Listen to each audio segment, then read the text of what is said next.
हर खबर पर आपकी नजर बेताब समाचार। नमस्कार, आदाब, सत श्री अकाल, अस्सलाम वालेकुम। मैं हूं S.A. बेताब और आप देख रहे हैं बेताब समाचार एक्सप्रेस। हमारे साथ मौजूद हैं पटियाला हाउस कोर्ट के वरिष्ठ अधिवक्ता सिकंदर हयात खान साहब। सिकंदर हयात खान साहब, सबसे पहले तो बेताब समाचार में आपका स्वागत है। थैंक यू सर, अभी पिछले दिनों पहलगाम में सैलानियों पर आतंकवादी हमला हुआ और अभी तक भी लोगों में गुस्सा और आक्रोश है, तो रहेगा हमेशा क्योंकि ये घटना इतनी बड़ी है। लेकिन अभी तक कोई भी दुश्मनों के खिलाफ ऐसा बड़ा एक्शन नहीं हुआ, क्या मानते हैं? देखिए, सबसे पहले मैं जो पहलगाम में ये आतंकवादी हमला हुआ है उसकी मैं सख्त से सख्त अल्फाजों में मजम्मत करता हूँ और हर भारतीय आज उस हमले से आहत है। हर भारतीय चाहता है कि उसमें जिन लोगों ने ये हमला किया है उनके खिलाफ कोई ना कोई सख्त से सख्त कार्रवाई होनी चाहिए। जहाँ तक अभी देर की बात आप कर रहे हो कि अभी तक कुछ नहीं हो पा रहा है या गवर्नमेंट की क्या है, तो गवर्नमेंट की देखिए प्लानिंग जो भी है वो प्रॉपर तरीके से होगी, गवर्नमेंट अपने तरीके से करेगी, क्योंकि हर काम में इस तरह के जो बड़े काम होते हैं उसमें थोड़ा टाइम भी लगा करता है। रही बात जिम्मेदारी की, आज पूरी पब्लिक, पूरा भारतवर्ष के जितने लोग हैं, सारा अपोजिशन है, वो सरकार के साथ खड़े हैं और सरकार की तरफ सब लोगों की निगाहें हैं कि जो भी एक्शन हो, जो भी हमारे साथ में जो हमारे भाई हैं उनके साथ में जो जुल्म किया है उन आतंकवादियों ने, उनके खिलाफ हमारी गवर्नमेंट सख्त से सख्त कार्रवाई करे।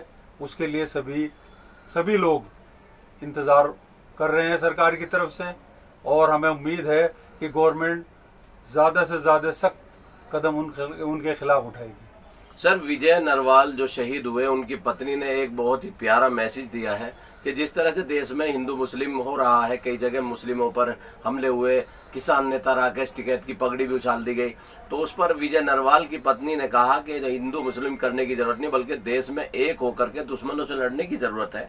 आखिर ऐसे कौन लोग हैं जो ये हिंदू मुस्लिम कर रहे हैं?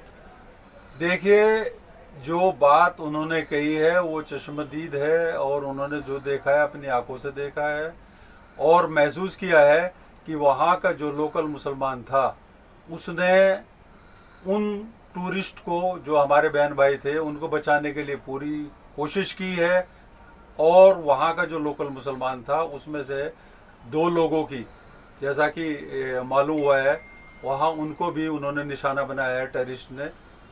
बावजूद उसके उन्होंने वहाँ उन लोगों की भरपूर में अपनी तरफ से ये कि किसी भी तरीके से उनको जल्दी से जल्दी जो चिकित्सा केंद्र हैं वहाँ ले जाया जाए, वहाँ पर लेकर गए हैं।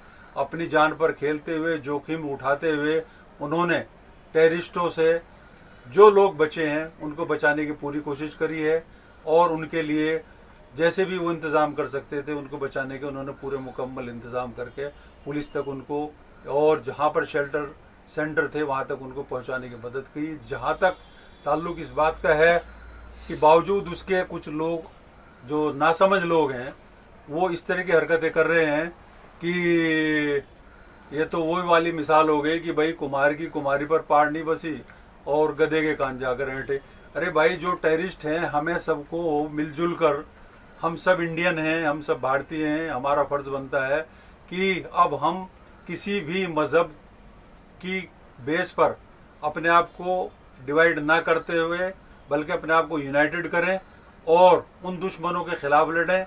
अगर वो किसी भी कंट्री से भेजे गए हैं तो हमें उस कंट्री के ख़िलाफ़ भी कार्रवाई करनी है, हमें उन टेररिस्टों के ख़िलाफ़ भी कार्रवाई करनी है।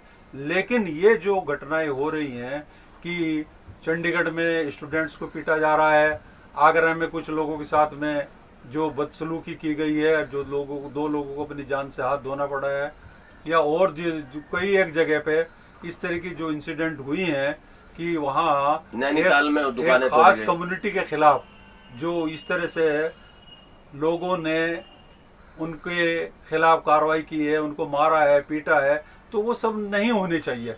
अगर हम इस तरीके से डिवाइड हो जाएंगे तो फिर हम दुश्मन से बदला कैसे ले पाएंगे? तो लिहाजा जो उन्होंने, उनकी बीवी ने ये बात कही है, तो ऐसे में हमें ये सब चीज़ों को ध्यान में रखते हुए इन चीज़ों से दूर रहना चाहिए और हम सबको एक प्लेटफार्म पर आकर इस प्रॉब्लम का हमें सामना करना चाहिए। आज जो मेरा ख़ास तौर से जो कहना है वो यही है कि जब तक हम यूनाइटेड नहीं होंगे, जब तक हमारे अंदर एकता नहीं होगी, तब तक हम किसी भी प्रॉब्लम को से लड़ नहीं सकते, किसी दुश्मन से लड़ नहीं सकते। लिहाजा हमें सबको एक रहने की ज़रूरत है।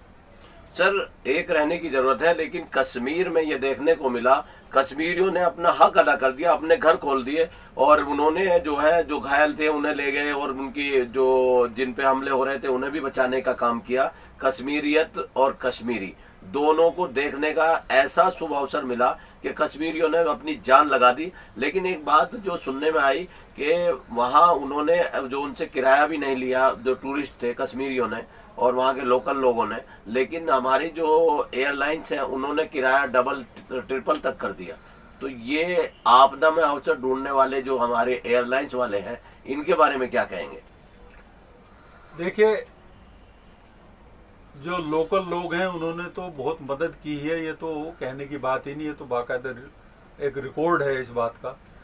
अब जिन एयरलाइंस की आप बात कर रहे हो जिन्होंने इस तरह से पैसे लिए हैं, वो नहीं लेने चाहिए थे और वो काबिले मजम्मत है। हम ऐसे लोगों की आलोचना करते हैं और ऐसे लोगों से मैं उम्मीद करता हूँ कि उनको ये सब नहीं करना चाहिए था, और अगर उन्होंने किया भी है तो उनको उनके पैसे लौटा देने चाहिए। उसूल यही कहता है। आखिर में देशवासियों को क्या संदेश देना चाहेंगे आप? मैं देशवासियों को यही कहना चाहूँगा, मेरी हम्बल रिक्वेस्ट है कि हम सबको ऐसे हालात में अपना धैर्य नहीं खोना चाहिए, अपनी हिम्मत नहीं खोनी चाहिए। हमें अपना पेशेंस जो है बरकरार रखना चाहिए। देखिएगा, जब कोई बड़े फैसले लिए जाते हैं तो उनमें हमारी जो करेज है, हमारी जो साहस है, हमारी हिम्मत है, उसका भी एक टेस्ट और उसकी परीक्षा और उसका इम्तिहान होता है। तो लिहाजा ये इम्तिहान की घड़ी है और हम सबको इसके अंदर पास होना है। लेकिन साथ साथ शर्त यही है कि हम सब इकट्ठे रहें। हम हर तरह के आपसी जो भी हमारे को किसी भी तरह के कोई जो भी डिस्प्यूट हैं उन सब को दरकिनार रखते हुए इस घड़ी में हमें सबको इकट्ठे रहना है, ताकि हम इस तरह की प्रॉब्लम का सामना कर सकें और आइंदा भी किसी दुश्मन की, किसी कंट्री की कोई हिम्मत न पड़ सके कि हमारी टेरिटरी में आकर हमारे लोगों को इस तरीके से टेररिस्ट एक्टिविटीज़ का निशाना बनाए। बहुत बहुत धन्यवाद। चैनल समाधान 24 को सब्सक्राइब